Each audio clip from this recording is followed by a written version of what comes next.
안녕하십니까. 자, 이번 시간에 코어의 종류부터 살펴보도록 하겠습니다.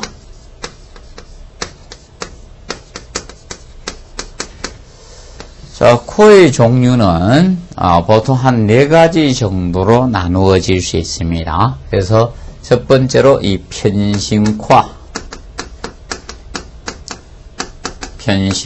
형태가 있을 수 있고요. 편심코어. 자, 이 편심코어는 보통 평단코어라고도 하는데, 평단코어형 코어. 그래서 건축물의 한쪽 부분에 이렇게 코어를 갖다가 배치한 형태죠. 코어 부분을 한쪽에다가 이렇게 배치한 형태가 자, 편심코어형이라고 보시면 됩니다. 편심코어형 또는 평단코어형이라고 하죠. 그래서 이 편심코어형은 일반적으로 이 바닥 면적이 작은 경우에, 큰 경우에는 쓰지 않습니다. 그래서 대규모 사무실보다는 작은 데 쓴다 보시면 얘는 바닥 면적이 적을 때 쓰는 유형입니다. 바닥 면적이 자, 이 적은 경우에 쓰는 것이 이 편심코어, 평단코어라고 보통 칭하고 있습니다. 그래서 이 바닥 면적이 커지면 이런 피난 설비나 설비 샤프트가 필요하다 보니까 그런 문제점이 발생이 될 수 있고요. 그 다음에 이게 너무 고층화되면 내진상 조금 불리하다 보니까 약할 수가 있죠. 고층에 좀 불리한 형태입니다. 그래서 이거는 이 고층은 좀 불리한 형태라고 보시면 되면 구조상 불리할 수밖에 없습니다. 왜냐하면 전단벽이 한쪽에 치우지게 구조상 조금 불리해집니다. 고층에는. 이게 편심코어인데, 자, 이 편심코어 이거의 발전형, 이 발전형 개념이 바로 어떤 형태인가 하면 이런 독립코어형이 있습니다. 독립코어. 그래서 이 독립코어는 우리가 일반적으로 외코어라고 되죠. 외코어. 외부에다 코어를 둔 외코어형이라고 하는데, 자, 일반적으로 건물이 있을 때, 코어를 갖다가 바깥쪽으로 빼내는 겁니다. 뭐 이쪽으로 빼내든 이쪽으로 빼내든 별도로 이렇게 해서 코어 부분을 별도로 이렇게 도출시키는 거죠. 바깥쪽으로. 이렇게 해도 되고, 아니면 뭐 이쪽에 해도 되고. 자, 그래서 이 코어를 바깥쪽으로 이제 빼내는 형태, 독립코어 또는 외코어형이라고 합니다. 그래서 발전형이 독립코어형, 외코어형이 됩니다. 그럼 이렇게 되다 보니까 안에가 코어가 없어. 건물 내부가. 그렇다 보니까 이런 특성을 가진 자유로운 사무실 공간이 가능한 겁니다. 자유로운 이 사무실 공간을 우리가 구성할 수가 있는 겁니다. 사무실 공간을 구성할 수가 있고요. 그 다음에 이제 그런데 이게 이제 화재가 나면 막 뛰어다니다가 도대체 어디로 도망갈지 잘 모르고 이러게 되니까 이는 방재상 불리합니다. 방재상. 자, 이 화재나 이런 재난이 생길 때 방재상 불리할 수밖에 없습니다. 방재상 좀 불리하다. 자, 그리고 이렇게 보는데 바깥에 여기에다 내진벽이 바깥에 여기 코어 부분에 내진벽 아까 저번 시간에 우리가 구조적 코어도 된죠. 내진벽 여기서 이제 내진벽을 설치해서 하다 보니까 자, 이거죠. 내진 구조에는 좀 불리합니다. 얘는 내진 구조에 불리할 수밖에 없고요. 그 다음에 이제 이런 문제점이죠. 설비라든지 딱더 이런 것을 갖다가 배관을 전부 다 코어로부터 사무실까지 끌어내는데 취약이 많습니다. 그러면 여기서 이제 설비 이런 게 다 있는데 이걸 사무실까지 끌어내는데 취약이 있다는 거죠. 배관이라든지 뭐 덕터 이런 거. 그래서 이런 덕터라든지 뭐 이런 배관 같은 거. 배관 이것을 코어로부터 끌어내야 되겠죠. 코어로부터 부터 이 사무실까지 이 끌어내는데 일반적으로 어려움이 있다는 거죠. 끌어내는데 어려움이 있습니다. 제약이 있을 수밖에 없죠. 그런 문제점이 있습니다. 그런데 제약이 있다는 거, 어려움이 있다 또는 제약이 있다 이렇게 하면 되죠. 제약이 있는 것이 바로 이 독립코아형입니다. 봐두시고. 그 다음에 이제 중심코아형. 자, 중심코아형 형태는 이거죠.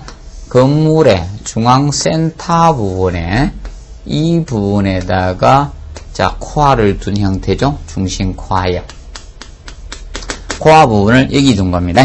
그래서 일반적으로, 그래서 이것은 중심코아형 형태가, 중심코아. 바로, 이거는 중앙코아죠. 중앙에다 이제 코아를 둔 형태라, 중앙코아형이 되겠죠.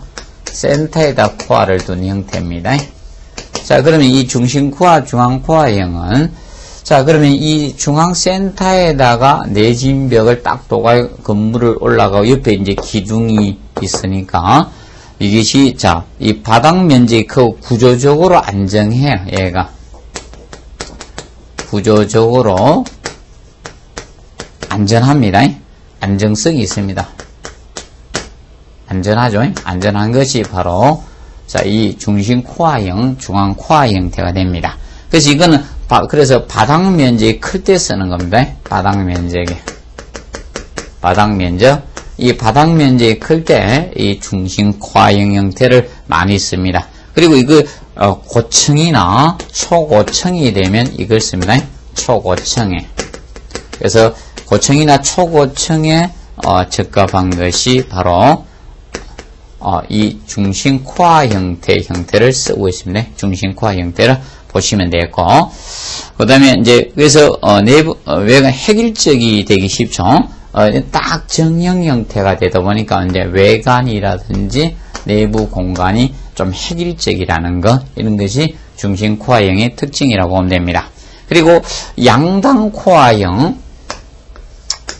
자, 이 양단코아형 형태는, 자, 건물이 있을 때, 자, 이 코아를 양쪽에 둔 거죠. 여기 두고, 그 다음에 여기 양쪽에 이렇게 둔 형태. 이것을 우리가 양단 코아형이라고 칭하죠. 그래서 양단 코아형. 그래서 이 양단 코아는, 하나의 대공간을 필요한 전용 사무소죠. 여기 완전 내가 여기 전용 사무소를 써야 되겠다. 전용 사무소를 써야 돼. 대공간이 필요한데, 그러면 양쪽에다가 코아를 두는 형태가 됩니다. 그래서 삼풍백화점이 아마 이 형태였을 겁니다. 삼풍백화점이 계단이 서 있는 중간에 딱 떠 있으니까. 그래서 이 전용 사무소 이런데, 대공간을 필요한데, 하나의 대공간이 필요한 전용 사무소에 되고, 그 다음에, 피난 갈 때, 얘는 이쪽으로도, 정해지면 양쪽으로 막 다 뛸 수 있죠. 그래서 이것이 특징이, 봐두실 때 이런 거죠. 이 방제상 가장 유리하죠. 방제상. 재난이 방제상 유리한 것이 바로 이겁니다. 이 양단 코아 형태가 될 겁니다. 양단 코아 형태. 이 측면상 우리가 기억을 해 두시면 되겠습니다. 봐두시고. 그래서, 그 다음에 이제, 코아 계획시 접근시켜야 될 공간을 거기에 다뤄놨습니다. 공간. 그래서 계단이나 엘리베이터, 화장실은 접근시켜야 되고, 그 다음에 자병실하고 급탕실은 접근시켜 주셔야 됩니다. 메일슈트는 우편 관련된 거죠. 우편을 갖다 토하는 것이 메일슈트고, 메일슈트 엘리베이터는 홀에 접근시켜 주시면 됩니다.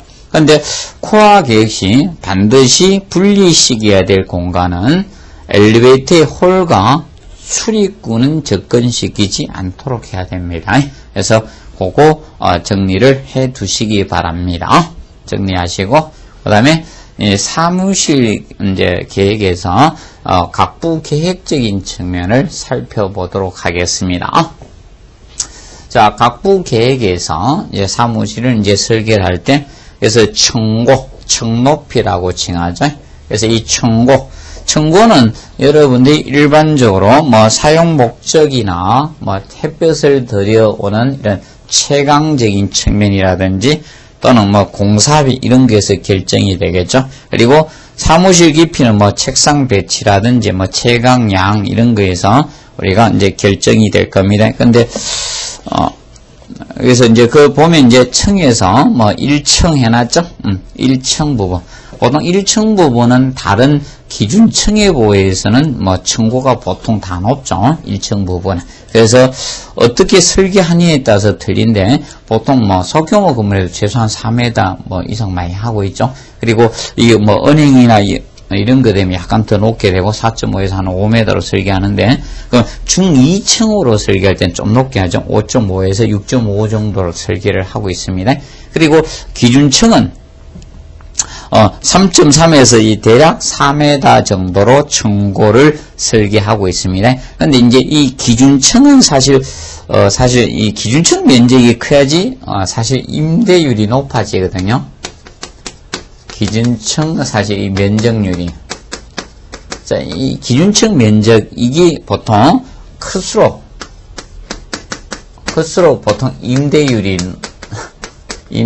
개념이 이것이 보통 높아지죠. 임대율이. 그렇다 보니까 이 기준층을 막 층고를 조금 낮게 막 설계하는 경우가 많죠. 그런데 보통 이제 대략 3.3에서 4m 사이로 설계를 하고요.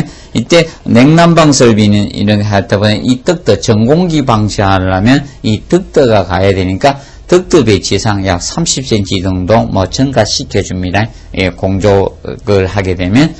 그 다음에 이제 최상층 알아두시고, 최상층은 사실상 일반 기준층보다는 30cm 이상 높게 설계를 해줘야 됩니다. 특히 최상층은 이 단열, 여갈류 조항을 최대한 크게 해야 되기 때문에 이 단열 이 설치 이런 개념상 조금 더 높게 30cm 이상 높게 설계해 준다는 점 알아두시고요. 그 다음에 지하층은 일반적으로 중요한 실이 없을 때 하고 이 밑에다가 이 보일러실 난방과 관련된 이런 것을 설치하면 차이가 있습니다. 그래서 이제 보일러실 설치하면 소규모가 대략 4에서 4.5m하고 대규모가 된 보일러가 커지다 보니까 5에서 6.5m 정도를 필요하게 됩니다. 그리고 이제 기준층의 층고의 좌우 요소가 간략히 한번 알아두시고요. 그래서 이 기준층의 층고는 사무실 깊이하고 사용 목적에 따라서 층고가 차이가 있을 수밖에 없죠. 그러면 사무실 깊이가 깊어지면 층고를 조금 높게 해야 되고 사용 목적이 어떤 용도에 따라서 이 층고는 달라질 수밖에 없습니다. 그리고 공기 조화 설비, 냉난방 설비가 되다 보니 이런 경우는 닥터가 가느냐 가지 않느냐에 따라서 층고가 달라질 수가 있겠죠. 그래서 바로 이 공기 조화 설비, 이 냉난방 설비하고 영향을 줄 수 있는 것은 닥터의 설치 여부에 따라서 보통 30cm가 증가하느냐 안 하기 때문에 기준층 층고가 영향을 주는 겁니다. 그 다음에 이제 구조 방식, 그 구조가 예를 들어서 플랫 슬래브 구조야 라멘 구조에 따라서 이 라멘 구조가 되면 이 보높이, 보춤이 필요하다 보니까 층고가 좀 높아야 되죠. 그런 거하고 영향을 줍니다. 그 다음에 건축물의 높이 제한이나 층수.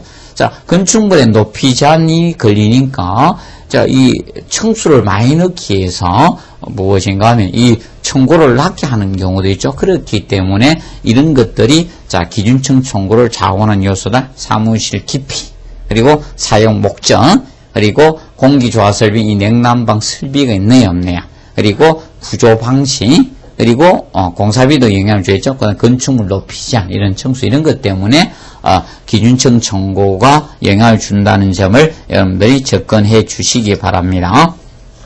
그러면 층고를 낮게 하는 이유는 간단하죠. 층고를 낮게 해야지 많은 층수를 넣어서 돈 많이 벌겠죠. 그래서 그러면 그러심으로써 거기 그 단위 면적당에 대한 그 바닥 면적당에 대한 사실상 저걸 줄일 수 있죠. 건축비를 줄일 수 있는 거고, 그다음에 그런 문제, 그다음에 근데 엘리베이터 층수는 많아질 수밖에 없습니다. 층수가 많아지니까. 그다음에 이제 기준, 그래서 이제 그 밑에 나오는 이제 7번은 기준층 평면 형태의 결정 요인이 있죠. 요거는 좀 알아두시고, 그래서 구조상 스판의 한계, 기준평면 형태 결정 요인상, 요거는 한번 정확히 좀 정리를 해 두시기 바랍니다. 기준청 이 평면 형태의 우리가 이 결정요인적인 측면은 첫째, 구조상 스판의 한계. 스판이니까, 자, 쉽게 얘기하면 기둥 간격 되겠네? 기둥의 간격이 될 겁니다. 기둥의 간격. 자, 뭐, 구조마다 이제 기둥 간격이 틀리죠. 철근 콘크리트 경제적인 기둥 간격, 또는 철골 콘크리트나, 자, 또는 철골적 기둥에 대한 범위죠. 이 한계 기둥 간격이 기준청 평면 형태의 결정 요인이 될 수밖에 없습니다. 그러면 기둥이 가니까 거기다 이제 책상 배치를 어떻게 해야 되고 이래 되다 보니까 기둥 간격이 영향을 준다는 거죠. 그리고 동선상의 거리, 동선상의 우리가 거리상 평면에 영향을 줍니다. 그래서 이 계단으로부터 일정한 거리 내에 자, 보통 어느 정도 있어요. 각실이 배치가 돼야 되니까. 그리고 설비 시스템의 뭐 한계적인 측면, 설비, 배관이라든지. 그래서 설비 시스템.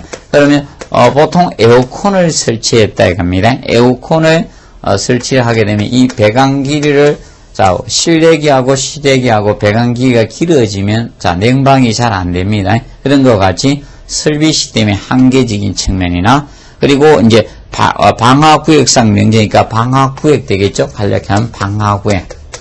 이 방화구역을 법에서 정하고 있죠?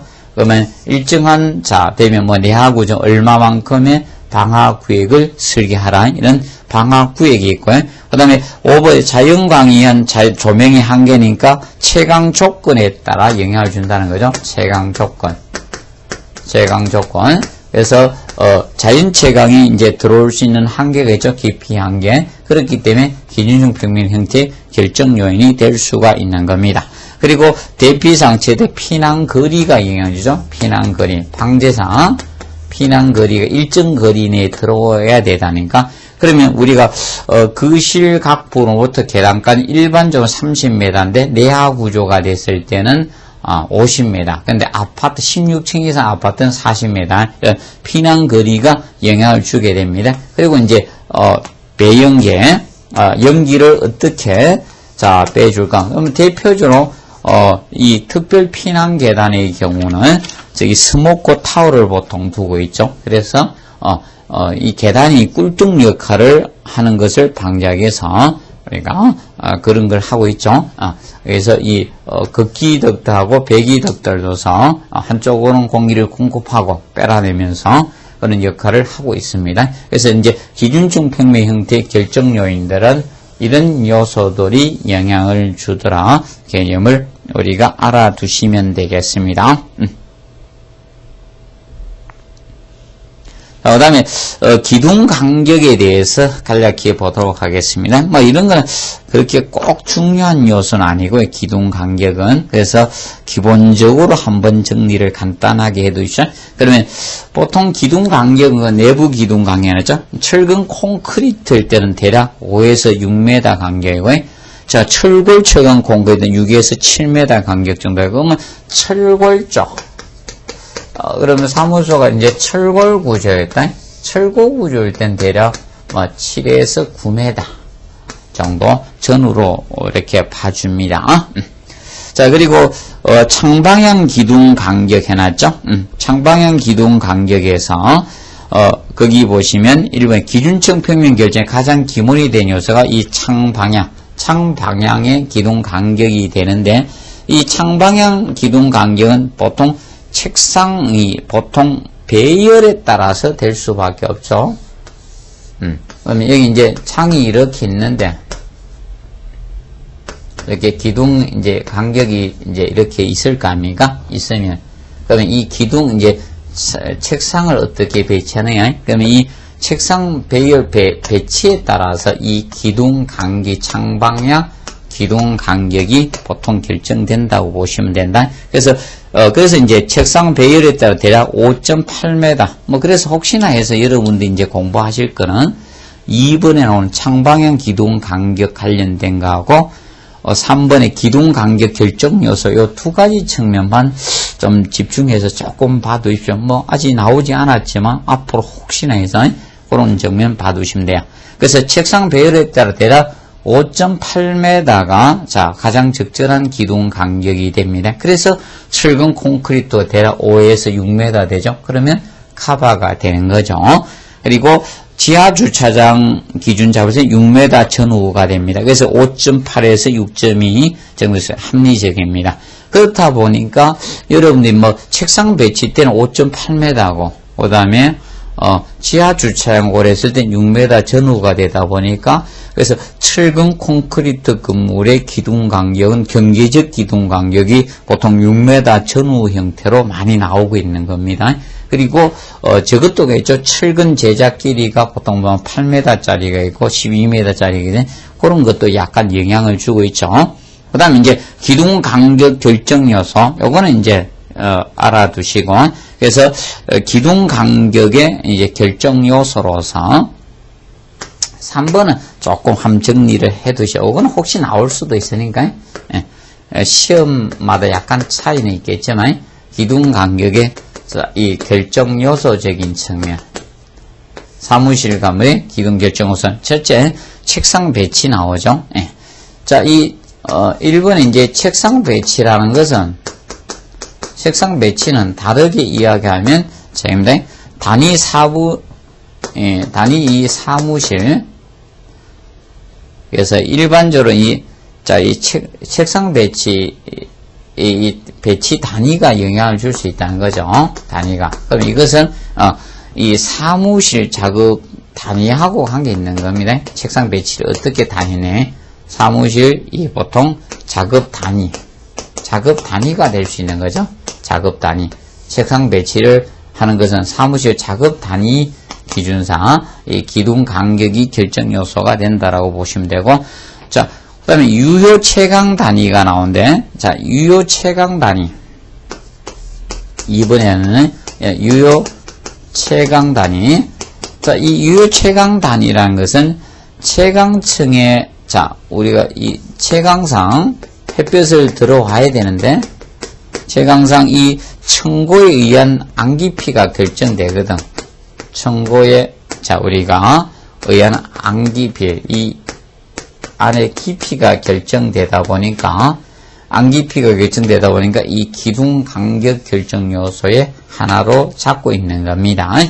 자, 그리고 세 번째로 보시면, 거기 지하 주차장 단위에 따라 다르다. 지하를, 이제 주차를 몇 대를 하느냐에 따라서, 주차 단위에 따라서 틀려집니다. 단위.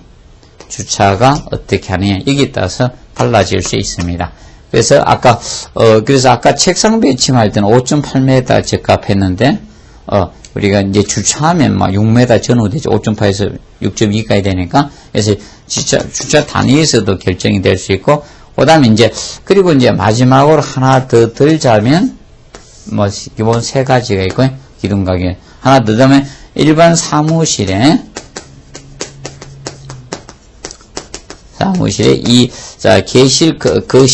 개계실의 크기가 영향을 줄 수 있죠. 기둥 간격, 결정 요소 영향을 줍니다. 자, 이것이 기둥 간격 결정 요소 중에 네 가지라고 보시면 되겠습니다. 그래서 한번 정리하시고요.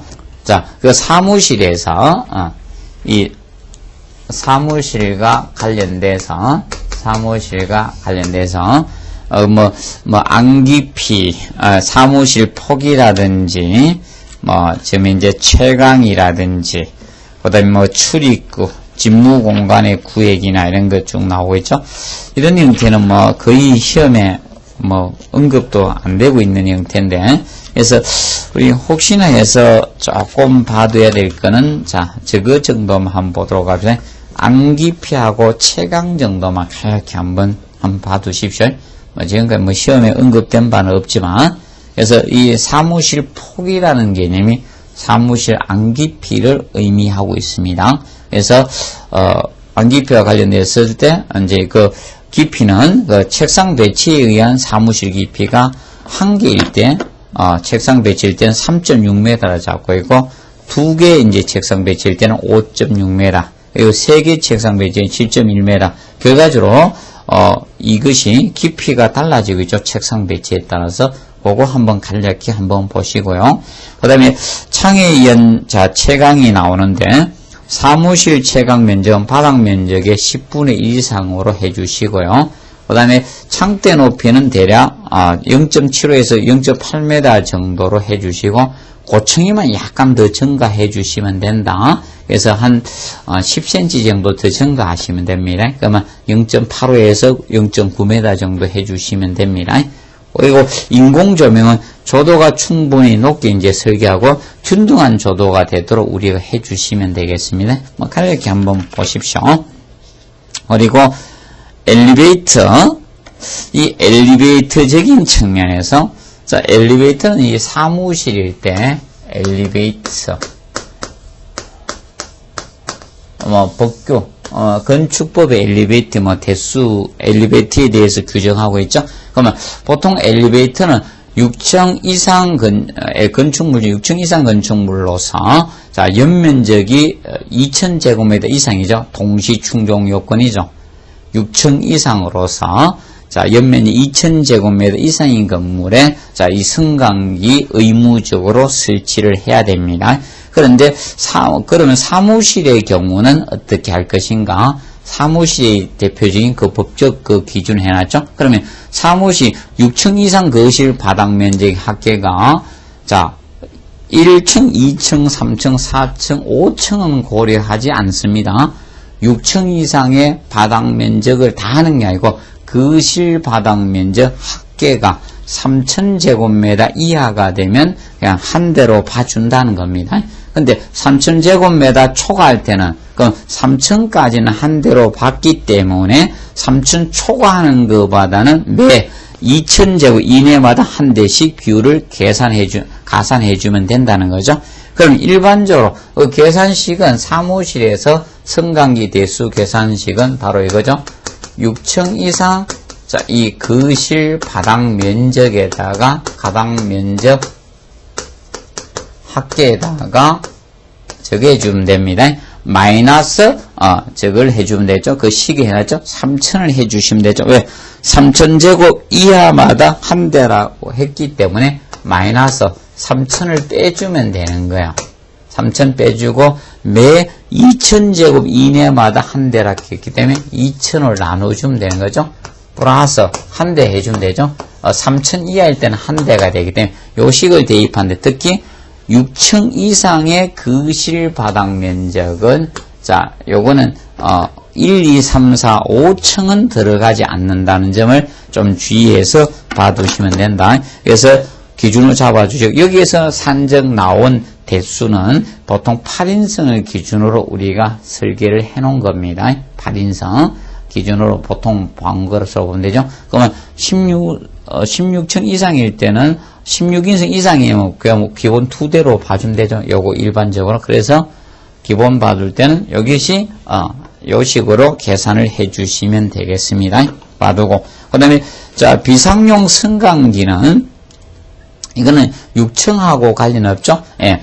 보통 31m를 넘는 각층 바닥 면적 가지고 우리가 비상용 승강기를 고릅니다. 비상용 승강기는 다른 거 아니죠.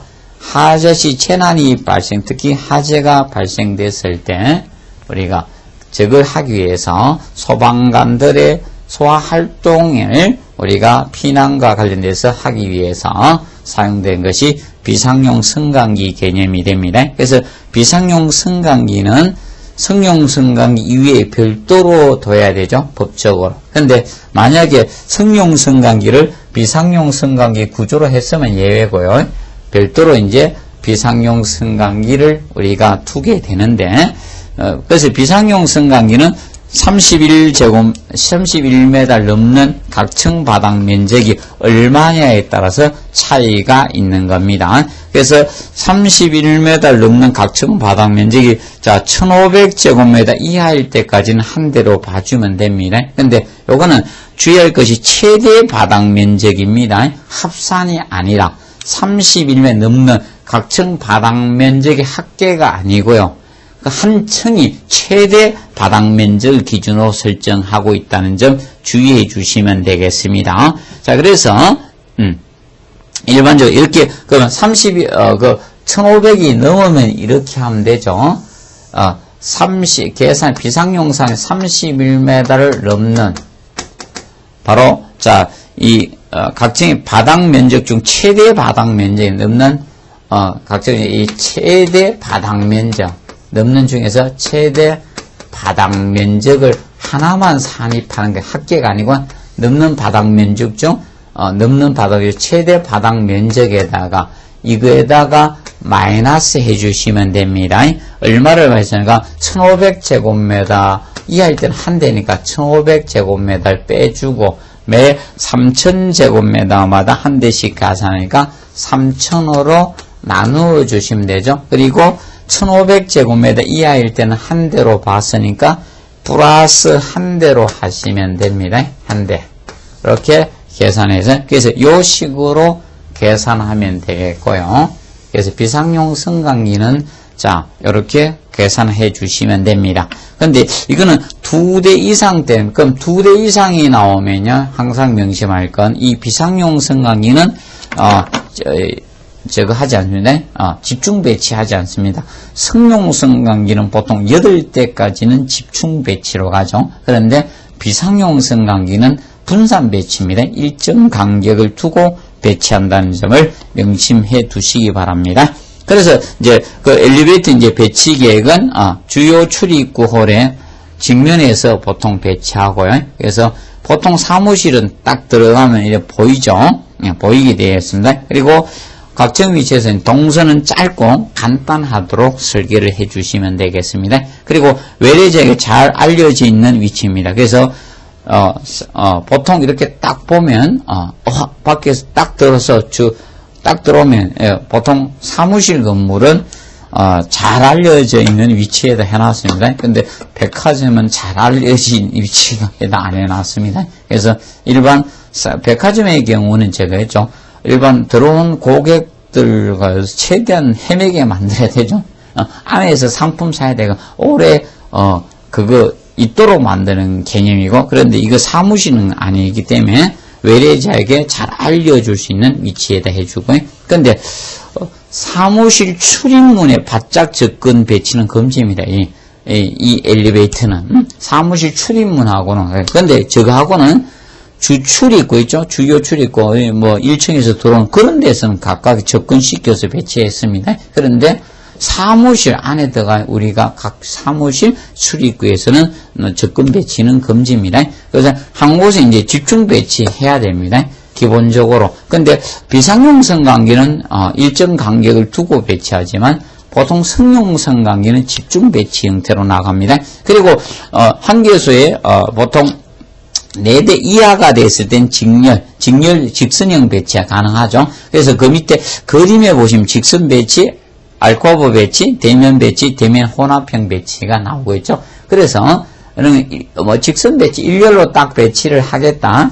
그러면 이렇게 엘리베이터를 일렬로 배치하면 보통 4대까지는 가능합니다. 자, 그러면 막 눌러놓고요. 어떤 게 오는지 몰라. 이게 자꾸 길어지면요. 왔다 갔다 뛰갔다 왔다 갔다 해야 돼. 그래서 직선 배치는 기본 4대 이하를 기준 잡고 있죠. 4대 이하에서는 직선 배치되고, 만약에 이제 5대를 넘으면 이 보행거리가 길어지다 보니까 문제가 될 수 있죠. 그 다음에 이제 6대 이상의 경우는 복도를 사이에 두고 양측에 보통 설치를 하게 되는데, 그래서 보통 이거죠. 6대 이상 되면 저런 형태로 가는 거죠. 엘코브 하는데 알코브 또는 엘코브라 하죠. 알코브 또는 엘코브 이렇게 치하죠. 엘코브 형태.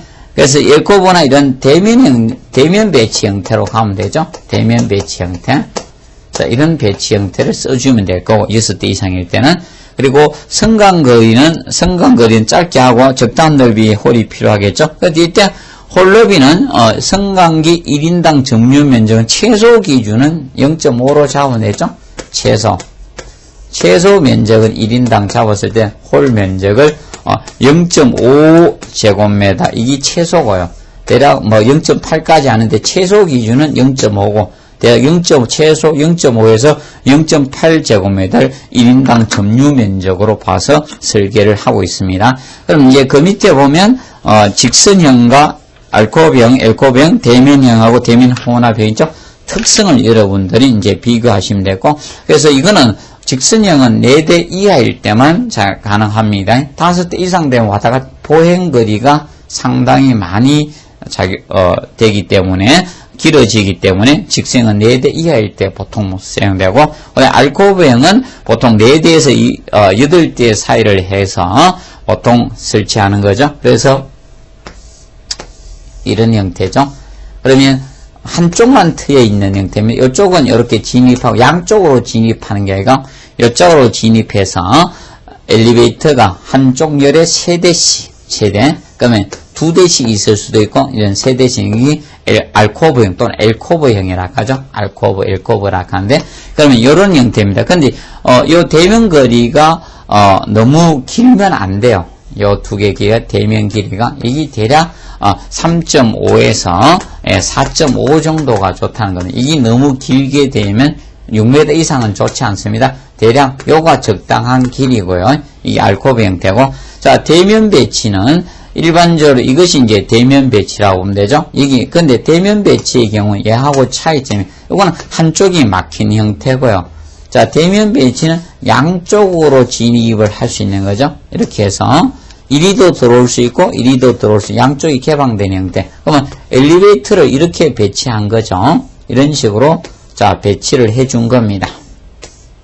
이런 형태로. 그래서 양쪽에서 출입이 다 할 수 있는 게 자 대면형이라고 보시면 됩니다. 그래서 대략 대면 배치는 뭐 8대까지 가능하죠. 4대에서 8대까지 보통 하는 것이 이게 대면. 그러면 엘코브하고 차이점은 얘는 한쪽으로만 출입을 할 수 있고 이쪽은 막힌 형태가 되겠고, 근데 대면 배치는 양쪽으로 다 출입을 할 수 있는 형태입니다. 이게 통과가 될 수 있는, 얘는 통과 형태가 아니라고 보시면 되겠습니다. 자, 그래서 이제 떨어뜨린 거리는 똑같이 3.5에서 4.5 정도로 해주면 좋습니다. 그래서 봐두죠. 근데 이 홀을 통과 교통으로 사용하지 않는 것이 기본이고, 이제 적응하라. 그럼 이게 사람들 왔다 갔다 하면서 사용하지 말도록 하고요. 그러면 출입은 요리 와서 요리 타고 요렇게 요리서 이렇게 내려가도록 하지만, 쉴 데 없는 사람들이 여기 사람들이 저쪽으로 이동하기 위해서 그 교통 개념으로 사용하는 게 아니라 엘리베이터를 타기 위해서 와서 여기서 쉽게 접근하고 이쪽에서 쉽게 접근할 수 있도록 타는 개념으로 이렇게 해놓은 것이, 이게 통과 교통 개념으로 사용하지 않도록 설계하는 것이 좋습니다. 그 다음에 그래서 이렇게 해서 이렇게 한 부분은 뭐 저층 부분 이용하고 이쪽은 고층 부분 이용할 수도 있고, 어떤 때는 뭐 한쪽은 짝수, 한쪽은 홀수 이렇게 운행하는 경우도 있죠. 뭐 제가 이제 강의 나가는데 한쪽은 홀수층, 한쪽은 짝수층 이렇게 가는 경우도 있고, 이런 것이 대면형이라고 보시면 되겠습니다. 그 점 알아요. 그리고 이제 그 혼합형, 대면 혼합형은 똑같은 두 가지 짬뽕한 형태라고 보시면 되고, 근데 이 대면 혼합형은 이 거리가 멀어진다는 거죠. 그러면 보통 대면 배치형은, 대면형은 여기 길이가 알코브형의 3.5에서 4.5인데, 이 대면 혼합형의 경우는 요 거리가 6m 이상 되는 것이 대면 혼합형이라고 보시면 되겠습니다. 그러면 보통 혼합형들이 일자형 형태가 쓰면서 이게 폭이 넓다 보니까 그러니까 두 가지 대면 배치하고 두 가지 혼합한 형태라고 생각하면, 그래서 간단히 알아두시면 되겠습니다. 그 다음에 이제 엘리베이터 조닝 방법이 나오는데, 자, 이 조닝. 자, 조닝은 지역을 나눠서 이제 해주는 것을 보통 조닝이라고 하죠. 자, 목적적인 측면은 뭐 이런 것이 있을 겁니다. 뭐 경제성 측면을 다룰 수도 있고, 아니면 뭐 수송기간의 단축이라든지, 수송 시간의 단축이라든지, 아니면 유효 면적의 이런 증가적인 측면에서 지역을 나눠서 엘리베이터를 운용하게 하는 것이, 이것이 바로 이 조닝 방법적인 측면이 됩니다. 그럼 이제 조닝을 하게 되면 그 장점하고 단점에 대해서 정리를 간단히 해 두십시오. 그러면 자, 이 장점은 엘리베이터 이제 설비비가 이제 절약될 것이고, 그러므로서 승강로 연면적이 줄어들 수 있죠. 서비층 바닥 면적이 우리가 줄어들 수 있다는 겁니다. 어디에는 운행을 안 하니까 그렇기 때문에 되고, 그다음에 엘리베이터가 갔다 왔다 하는 일주 시간이 단축이 되겠죠. 그러면서 수송 능력이 향상이 되게 될 겁니다. 그리고 특히 이걸 조닝을 하니까 고층부의 엘리베이터의 고속성을 발휘할 수가 있을 겁니다. 그래서 예를 들어서 63빌딩 하면, 자, 이 조닝을 안 하게 되면 63빌딩에 가면서 엘리베이터가 다 모든 층에서 버리면 이 문제가 될 수 있겠죠. 그래서 존을 나눠 고층부 운행하고 이렇게 하는 조닝을 하게 됩니다. 그 측면을 봐두시고, 그 다음에 단점으로서는 건축물 이용상 제약이 있을 수가 생기죠. 제약이 생긴다는 측면하고, 그 다음에 조닝 수가 너무 많으면 이제 대실 규모의 이제 제약이 될 수가 있다는 거. 그 다음에 이렇게 조금 이제 조닝을 이해를 못하는 분들이, 자, 이용자의 혼란이 빠집니다. 도대체 올라가긴 올라가야 되는데 이것도 아니고, 특히 연세가 많으신 분들도 특히 촌에서 오시면, 이 조닝 해놓으면, 큰일 납니다. 못하는 경우가 많습니다. 그래서 간혹가다 조닝형 건물에 가보면 잘못타가지고, 이용자 혼란, 자, 이 저층 보면 운행하는데 고층 가시는 분이 타가지고, 가네 안 가네 이런 경우가 꽤 있죠. 그래서 이용자 혼란이 빠질 수가 있고, 그 다음에 이제 만약에, 각종의 예측이 분명히 해야 돼요. 예측을 잘못하면요, 부하가 많이 걸려가 거기에만 집중적으로 사람이 너무 많이 타는 경우도 있습니다. 왜 그런가 하면, 자, 사무실 건물이 있다 보니까 사무실은 다양한 용도들이 들어오다 보니까 어떤 때는 사람이 굉장히 많은 사무실도 있다는 거죠. 그렇기 때문에 이런 교통수용 예측을 분명히 해야 됩니다. 안 하면 좀 문제가 생길 수 있다는 겁니다.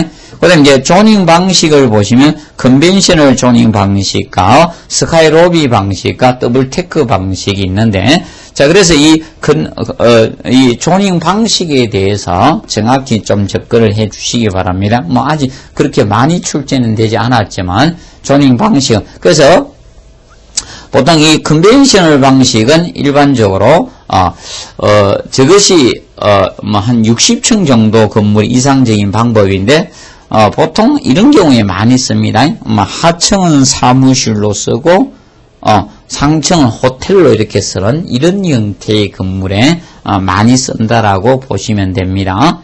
보시고, 그 다음에 이거는 한쪽의 서비스 층수가 대략 6층에서 10층 사이 정도로 해가지고 평균 8층 정도로 해서 이렇게 나누는 형태로 보시면 되겠고요. 그래서 이는 복합 건물 형태에 많이 쓰는 것이라고 보시면 되겠습니다. 그리고 스카이로비 방식은 초고층 건물에 이용하는 방식입니다. 그래서 보통 스카이로비의 출발 기준사이에 대용량 초고속 엘리베이터 쭉 쓴 겁니다. 그래서 우리나라 63빌딩이 대표적으로서, 자, 그까지 초고속에서 쭉 올라가서 거기에서 스카이 높은데, 자, 그러면 여기에다 스카이로비를 설치했다는 겁니다. 여기층까지.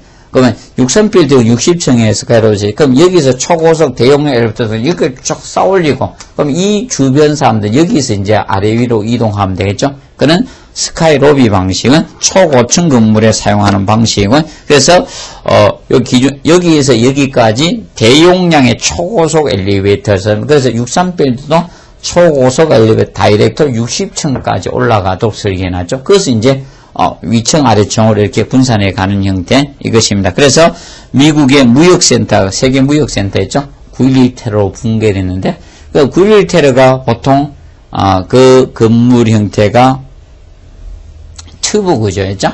구조 시스템은 튜브 구조고, 이거 엘리베이터 이제 스카이로비 방식을 썼습니다. 그래서 우리나라에 많이 쓴 방식이었고요. 그 다음에 이제 더블 테크 방식은 엘리베이터가 두 대를 사용하는 거죠. 그러면 두 개 층에 서는 겁니다. 더블이니까 테크. 그래서 이 두 대 엘리베이터 사용해서 동시에 두 대분에 수송하게 되는데 러시아어 때 두 대분 타다 보니까 일정이 같이 타다 보니까 이런 그런 장점은 있습니다. 그거 간단. 그래서 보시고 특히 이제 그거하고 이제 두 가지하고 이제 컨베네이셔널 조닝 방식과 스카이로비 방식이죠. 그거 뭐 간단히 한번 정리하시기 바랍니다.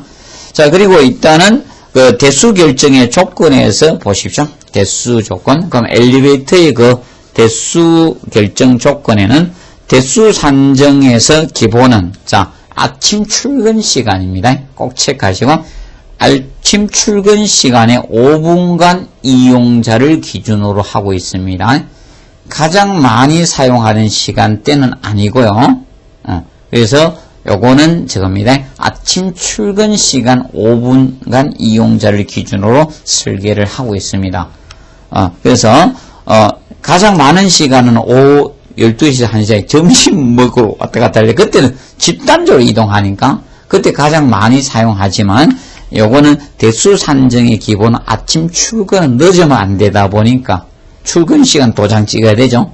지금 시간은 약간 괜찮아야 되지만 이 출근 개념되다 보니 아침 시간 5분 이용자를 기준으로 산정을 하고 있다는 점 알아두시고 그 다음에 그 산정 기본 가정에서 2층 이상의 제주자가 30%를 15분간 운반하는 것으로 기준 잡고 있고 1인 승강기, 승강시 필요한 시간을 6초로 잡고요. 그 다음에 한 층에서 대기 시간을 10초로 기준 잡았습니다. 그리고 실제 주행 속도를 전지선 속도의 80%로 바꿔요. 정은 80%가 타는 걸로 계산해서 우리가 구하게 됩니다. 그래서 5분이다 보니까 자, 이 인원에 대해서 구하는 시간은 그래서 그렇게 계산하면 되죠. S 한 대가 5분간 운반할 인원은 5분간 수송할 인원은 그러니까 5분간이니까 60에 초가 되니까 60 곱하기 5죠. 5에다가 자, 그 P를 곱해낸 승차 인원을 갖다가 자, 곱해 주시면 되겠죠. 네, 나누기 자, 우리가 저거 해 주시면 됩니다. 왕복 시간을 초로 따져서 인원을 구하죠. 왕복 시간을 자, 구해서 인원수를 계산하고요. 인원수.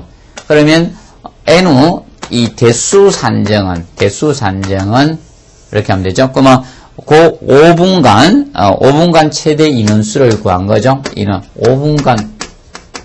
5분간이 최대 인원을 구하는 것이 이거니까 그러면 그 5분간 한 대가 5분간 운반할 수 있는 5분간 최대 인원수를 갖다가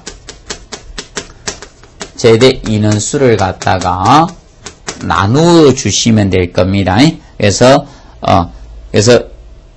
최대 인원수 이걸 갖다가 인원수를 나눠서 이제 계산해 주면 돼. 그래서 이제 거기 실제 그걸 한번 보면서 계산해 보겠습니다. 예제를 한번 보도록 하겠습니다. 예제를 보면서 한번 보도록 하겠습니다. 그래서 일단 인원을 구해 가지고 이제 우리가 산정해 주시면 되겠습니다. 최대 인원수를 갖다가 S로 나눠주면 되죠. 이 S 구하는 시기 보시면 되고 그러면 지금 현재 예제를 한번 보도록 하겠습니다. 그러면 지상 12층 사무소 건물에서 아침 출근 시간에 엘리베이터 이용자가 5분간 최대 인원수가 150인이고 한 대의 왕복 시간이 2분이라고 할 때 자, 정원 17인승 엘리베이터의 대수는 단 정원이 17인이나 여기에서 평균 16명이다라고 해놨습니다. 그러면 요 시기에서 일단은 구하고 그러면 자 60 곱하기 5가 되니까 인원수를 먼저 구해야 되겠죠. 5 곱하기 승차 인원을 우리가 16명이라고 했죠. 엘리베이터 17인승이지만 자 여기에서 평균 16인으로 본다. 16인으로 바꿔요. 그 다음에 왕복 시간을 2분이라고 했습니다. 2분. 그러니까 왕복 시간을 초로 환산해야 되죠. 여기 초니까. 그래서 2분 곱하기 60초로 하면 되겠죠. 그러면 나누어질 거죠. 그러면 계산이 있는데 여기 82로 나누게 40이 되겠네요. 40명 되겠네요. 40명 나올 거고. 그럼 이제 40명을 구해서 5분간 최대 인원수를 갖다가 우리가 구해주시면 그러면 자, 이 최대 인원수가 150인이니까 150인. 위에서 S 인원을 구했죠. 40명을 구했습니다. 40명.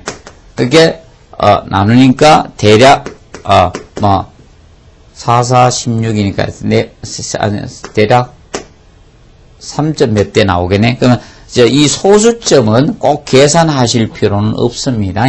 대략 해도 되겠죠. 그러면 소수점 이하는 무조건 올려줍니다.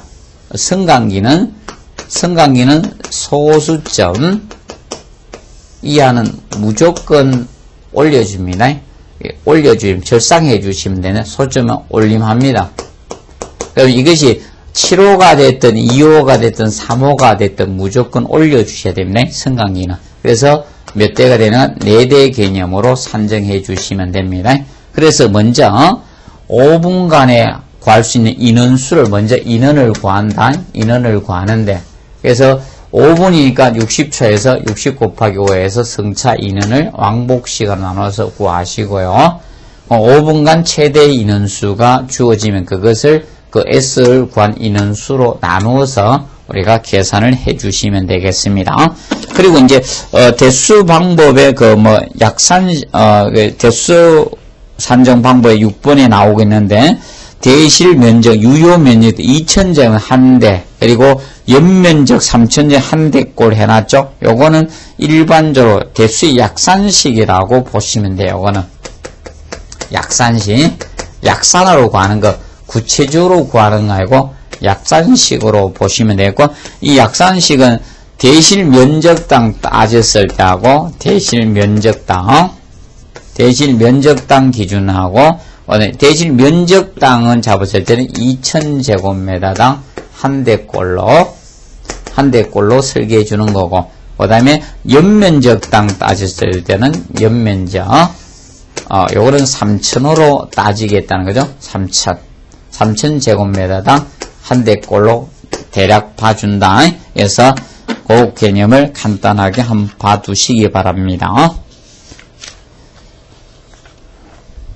그리고 이제 계단 부분 보시면 계단은 간단히 그거 한번 읽어만 두도록 해두시고요.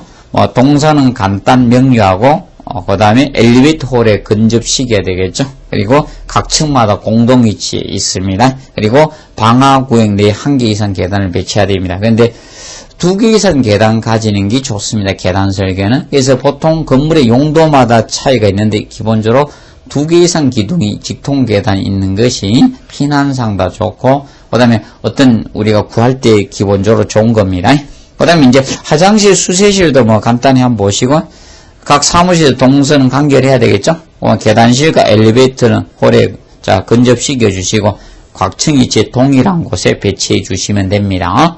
자, 그리고 외기에 접해 주는 게 좋죠. 외기에 안 접하면 한기 설비를 해야 됩니다. 특히 화장실은 암모니아 같은 악취가 생기니까 등에 우리가 외기에 접하는 게 좋고 안 하면 한기 설비를 꼭 해 두셔야 됩니다. 그리고 화장실 배치는 여기 포인트입니다.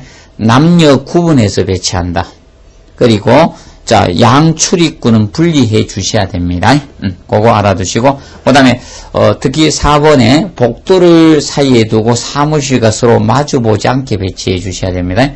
사무실에 있는 사람이 복도를 통해서 화장실에 딱 나오는 거 이렇게 빠이 보고 있으면 좀 문제가 생기니까 그거는 마주보지 않게 설계하고 그 다음에 5번에 출구하고 입구를 따로 두고 밀어서 이제 출입하도록 한다는 거, 그 개념 공부를 해 두시기 바랍니다. 그래서, 그리고, 이제 메일 슈터는 사실 이 우편이죠? 우편과 관련 송달 장치가 메일 슈터입니다. 그래서 이거는 엘리베이터 홀에 설치한다는 점 우리가 정리를 해 두시기 바랍니다. 그리고 스모크 타워.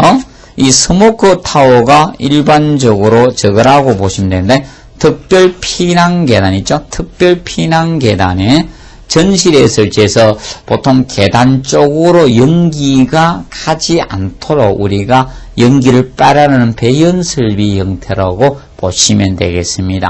그래서 비상계단에 이제 전실에 보통 설치. 그래서 앞으로 요거는 한번 나오지 않겠느냐 이렇게 봅니다. 이 스모크 타워의 경우는. 그래서 이 스모크 타워는 네, 비상계단이니까 이제 특별 피난계단이죠. 쉽게 이야기하면 특별 이 피난계단 쪽에 보통 설치된다고 보시면 됩니다. 특별 피난계단에 전실에서 이렇게 뭐 보통 여러분들 보면 뭐 이런 형태로 보통 되어 있을 겁니다. 그래서 특별 피난계단이 설계가 되면 어떻게 되는가 하면 자 계단실에 가기에 앞서서 여기 전실이 있죠. 전실. 그래서 이제 문을 자 열고 이제 들어갔습니다. 문을 열고 들어가게 되면 여기 전실이 있고 다시 여기에 계단으로 가려면 문을 또 열어요. 그럼 이 계단에 보통 전실 또는 부속실이라고 하는데 계단의 전실 내지 또는 부속실이라고 칭합니다. 그러면 여기에다 이제 스모크 타워를 둬가 연기를 빨아내도록 설계한 겁니다. 그래서 이 개념이 바로 이제 특별 피난 계단에 보통 설계가 된. 그러면 계단으로 연기가 가지 않도록 처리해 준 것이 스모크 타워라고 보시면 됩니다. 그래서 이 보통 전실은 그런 이 계단의 이 전실은 보통 이 층고를 가급적 높게 우리가 해주는 것이 기본 설계상 유리합니다. 그래서 그 2번에 하재식 계단실에 자 꿀뚝 역할하는 걸 방지해서 이 계단 쪽으로 연기가 가지 않도록 처리해 주는 게 여기 이거라고 보시면 되겠고, 그다음에 우리가 이제 알아두실 거는 몇 가지 이제 보도록 하는데, 자 특히 5번을 꼭 기억해 두시면 됩니다. 그래서 배연구 빨아내는 쪽하고 그다음에 급기 쪽하고 자 차이가 있다. 그러면 그 그림상 보시면 부속실 설치할 경우 해놨죠. 바로 전실입니다. 부속실이 계단의 전실인데, 그러면 급기 쪽하고 배기 쪽의 틀입니다. 그걸 잘 보시기 바랍니다. 그러면 그래서 일반적으로 급기 덕더라고도 하고 또는 댐프라고도 하는데 이 급기를 계단 쪽으로 설치하고요. 그다음에 일반 실내 쪽이나 복도 쪽을 갖다가 배연구를 설치해서 배기 쪽을 하라는 겁니다. 그러면 예를 들어서 여기 스모크 타워가 있다. 그럼 저 급기 쪽을 그 그림상 동일하게 그려서 나타내도록 하겠네. 좀 헷갈릴 수 있으니까 지금 현재 그림상 지금 현재 이렇게 돼 있죠. 이렇게 되니까 여기 이제 스모크 타워 뒀으면 여기가 이 계단 쪽을 이제 급기를 하고 배기 쪽을 이쪽으로 하라는 겁니다. 저 실내 쪽으로 배기 쪽을 하면 어떤 형태가 되는가 하면 여기서 공기를 공급하고 빨아내니까 기류의 흐름이 이렇게 되잖아요. 기류의 흐름이 이렇게 되니까 연기가 혹시나 들어오더라도 빨려 들어가고 계단 쪽으로 연기가 가지 않도록 하기 위해서 그렇게 하는 거네. 그래서 급기 쪽이 계단실 쪽입니다. 그리고 요것이 이제 배기 쪽이 복도나 실내 쪽이 된다고 이렇게 보시면 되겠습니다. 여기까지 하고 마치도록 하겠습니다. 그래서 이제 다음 시간에는 주차 시설과 관련돼서 부터 진도를 나가도록 하겠습니다. 그래서 이번 시간은 스모크 타워까지 정리를 했습니다. 자, 이번 시간 여기서 마치겠습니다. 자, 수고하셨습니다.